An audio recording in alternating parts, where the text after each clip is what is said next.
अपने मित्रों के साथ एक ये बात आई। कोई व्यक्ति मन से तो ठाकुर जी को बहुत मानता है, पर कभी कभी अपने मित्रों के साथ, समाज के साथ या ऐसे लोगों के साथ बैठ जाता है जो ठाकुर जी की निंदा करते हैं। तो कई बार उस सभा के लिए वो भी ठाकुर जी की निंदा कर देता है। बड़ा विचित्र भाव है भैया। तो क्या ऐसा व्यक्ति अपराधी माना जाएगा? वो भजन तो करता है ठाकुर जी का, पर कई बार संगत ऐसी है कि वो लोग सब ठाकुर जी को नहीं मानते, नहीं भजते, भक्ति के अपमान करते हैं, तो उन सब के बीच में ऐसे ही बोल देता है। मन से नहीं बोलता ठाकुर जी के लिए, ऐसे ही बोल देता है। ऐसे भी क्यों बोलता है? नहीं बोलना चाहिए, ये पाप है। आपके पास दो ही उपाय हैं, या तो ऐसी संगति त्याग दो। ऐसी संगत में बैठना ही क्यों है जो ठाकुर जी का अपमान करते हैं या ठाकुर जी के बारे में गलत बोलते हैं? उसको आप मित्र कैसे बोल सकते हो जो ठाकुर जी के विषय में या धर्म के विषय में विपरीत चलता हो? हमारी बात बहुत ध्यान से सुनिए। मित्र वो नहीं जो आपकी विषम परिस्थिति में आपके काम आए, मित्र वो जो वृंदावन से प्रेम करता हो। पत्नी वो नहीं जो आपको दिन रात आपकी सेवा करे, भोजन पवावे, स्नान के लिए आपके सुंदर वस्त्र कर दे, आपका ध्यान रखे। पत्नी वो जो आपको वृंदावन की ओर बढ़ावे।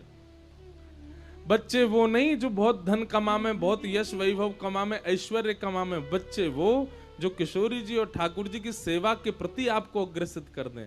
भाई संबंध वो ही सुदृढ़ मानो। अगर आप भक्त हो तो, संसारी हो तो फिर कोई दिक्कत नहीं, पर अगर आप भक्त हो तो आपके लिए वही संबंध श्रेयस्कर होना चाहिए जो आपको ठाकुर जी की ओर अग्रसित करावे, ठाकुर जी की ओर बढ़ावे। तो भैया कभी भूल से भी अपमान मत करो। बहुत सारे प्रश्न हैं, सबको हम प्रणाम करते हैं, और कोई दिख जाए हमें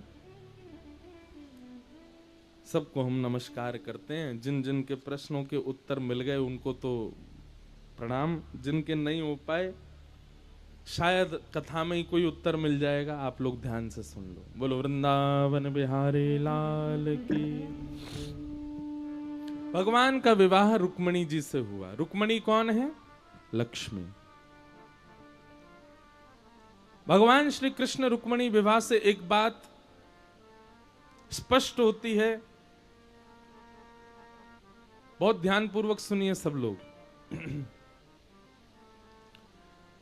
लक्ष्मी को आप अपनी पुत्री मान सकते हो, लक्ष्मी को आप अपनी माता मान सकते हो, लक्ष्मी को आप अपनी बहन मान सकते हो, पर लक्ष्मी को आप कभी पत्नी नहीं मान सकते। ये कौन है? बोले करोड़पति हैं। ये कौन है? ये अरबपति हैं। ये कौन है? ये खरबपति हैं। भैया करोड़पति, खरबपति, अरबपति केवल एक ही है संसार में, और वो कौन है? श्री कृष्ण। करोड़पति कोई नहीं हो सकता, लक्ष्मीपति कोई नहीं हो सकता। लक्ष्मी पुत्र हो सकता है, लक्ष्मी भाई हो सकता है, लक्ष्मी पिता हो सकता है, पर लक्ष्मीपति तो केवल ठाकुर जी है। बहुत ध्यानपूर्वक सुनिएगा।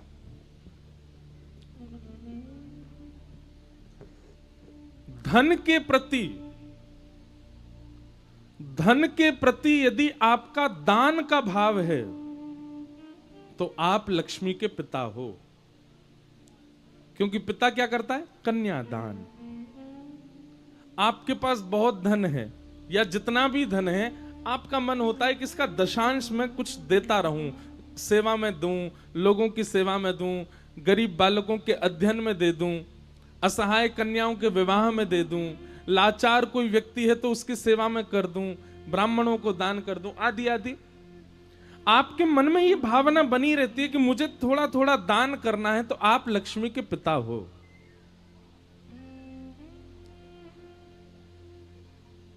कथा कराना, हम कल रात में भी गए थे घर पर, तो हम सबसे बोल रहे थे कि कथा कराने के लिए बड़े बड़े उद्योगपति भी साल साल भर चिंतन करते हैं, कराएं कि नहीं कराएं, और बड़े खर्चा होगा, बड़ी व्यवस्था करनी पड़ती है, ये करना पड़ेगा, वो करना पड़ेगा।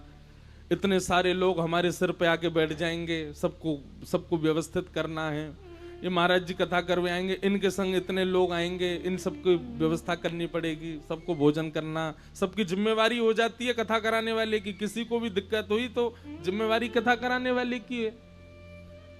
इतनी चिंता करते हैं लोग। जय हो, ठाकुर जी घूम रहे हैं भोरा बन के कथा में।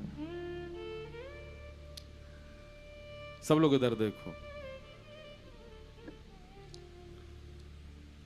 इतना चिंतन करते हैं लोग, तब कभी जाकर के सबकी सलाह मशवरा से फ्री होता, चलो ठीक है कथा करा लेते हैं। तो हमारे शुक्ला परिवार को आप देखो कैसे सहज हैं, कैसे सरल हैं। मन में एक ही बार आया कि कथा करानी है, जैसे ही मन में आया कैसे व्यवस्था होगी, कैसे सब काम बनेंगे, कहां से लक्ष्मी की व्यवस्था होगी, कैसे सब बनेगा, कुछ विचार नहीं किया, बस मन किया कथा करानी है। और इन्होंने तुरंत हमारे यहाँ फोन करके कहा कि महाराज जी की जो डेट मिल जाए आप लिख लो, बाकी सब व्यवस्था बाद में, पहले ये हो जाए कथा इस डेट में होगी। और सब छोड़ दिया ठाकुर जी के ऊपर। आप जानो ठाकुर जी ने ही यहाँ घूम घूम के पूरी व्यवस्था की कथा की। देखो, चाहते तो इतने धन से एक घर भी बना लें, कुछ खरीद लें, बच्चों के लिए कुछ कर लें, एक गाड़ी ले आवें, सब करते हैं। आदमी पहले अपनी प्रायोरिटी आगे रखता है, बाद में सबको पीछे रखता है। कथा कराने के लिए भी व्यक्ति पहले ये सोचेगा कि पहले मैं अपने लिए तो कर लूं, उसके बाद देखेंगे बचेगा तो फिर उससे हम कथा करा लेंगे। पर नहीं, इतनी व्यवस्था, इतनी योजना, इतना सब कुछ किया, तो इनके लिए इनका धन क्या हुआ, इनकी लक्ष्मी क्या हुई, इनकी पुत्री। और इन्होंने अपनी लक्ष्मी रूपी पुत्री का नारायण से विवाह कर दिया। इन 7 दिनों में ठाकुर जी से विवाह कर दिया, ठाकुर जी को अर्पित कर दिया। ऐसे कथा कराने वाले जितने भी वैष्णव होते हैं, उन सबकी लक्ष्मी क्या होती है, वो ठाकुर जी से ब्याह कर लेती है। और कथा कराने वाले जो परिवार होते हैं, वैष्णव होते हैं, वो कौन हो जाते हैं, वो लक्ष्मी का ब्याह कर दिया ठाकुर जी से, तो इनके जमाई हो गए कौन, ठाकुर जी। अब ये लोग वृंदावन जाएं तो राधा रमन जी को इसी रूप में देखें, हमारे जमाई राजा हैं, हमने अपनी लक्ष्मी से इनका ब्याह कराया है, कथा करा करके अपनी लक्ष्मी इनको प्रदान कर दी है। और यही दृष्टि होनी चाहिए। ये अब के जब भी वृंदावन जाएं, बिहारी जी, राधा वल्लभ जी, राधा रमन जी जब जाएं, इसी दृष्टि से देखें, ये हमारे जामाता हैं, हमारे दामाद हैं। क्यों? हमने अपनी लक्ष्मी इनको प्रदान की। तो आपके धन के प्रति यदि आपका दान का भाव है, तो आप लक्ष्मी के पिता हो।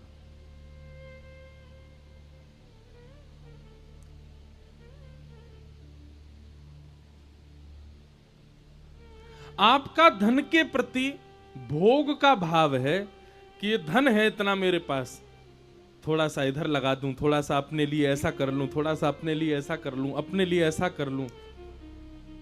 तो आपकी लक्ष्मी आपकी कौन है? आपकी मां है। बहुत ध्यानपूर्वक सुनिएगा। बालक का स्वभाव होता है कि उसकी मां किसी और को गोद में उठा ले, बालक से स्वीकार नहीं होता ये। हमारी बात को बहुत ध्यान से सुनिएगा। मां यदि दूसरे के बालक को गोद में उठा ले,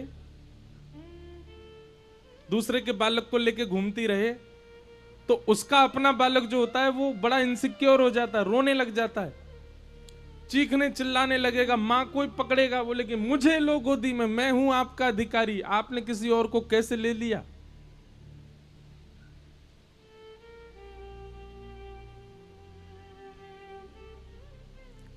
ठीक वैसे ही अपने पास आए हुए संचित धन को जब व्यक्ति दूसरे को प्रदान करता है, दान करता है, तो उसको पीड़ा होती है।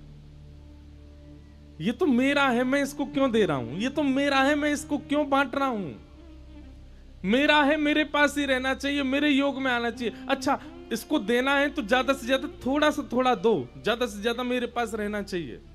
ऐसी भावना जब आपकी धन के प्रति हो जाती है तो आपके लिए लक्ष्मी आपकी मां है और आप उसके पुत्र हो।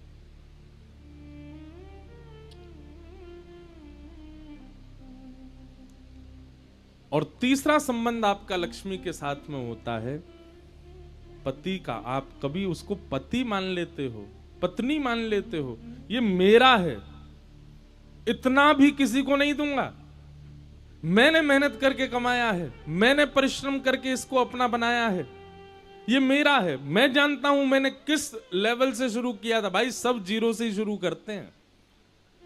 मैंने कहां से प्रारंभ किया, कहां तक लेकर गया, और मैं ऐसे खर्च कर दूं, ऐसे उड़ा दूं, ऐसे किसी को दान कर दूं? नहीं, ये मेरा है, बस मेरे पास रहेगा।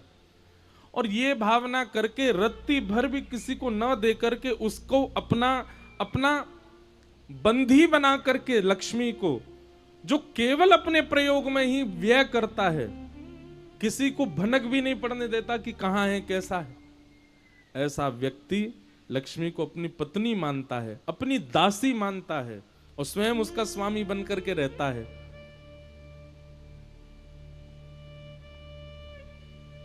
तो प्रथम संबंध लक्ष्मी के प्रति पुत्री का, मध्यम संबंध लक्ष्मी के प्रति मां का, और अंतिम संबंध लक्ष्मी के प्रति पत्नी का।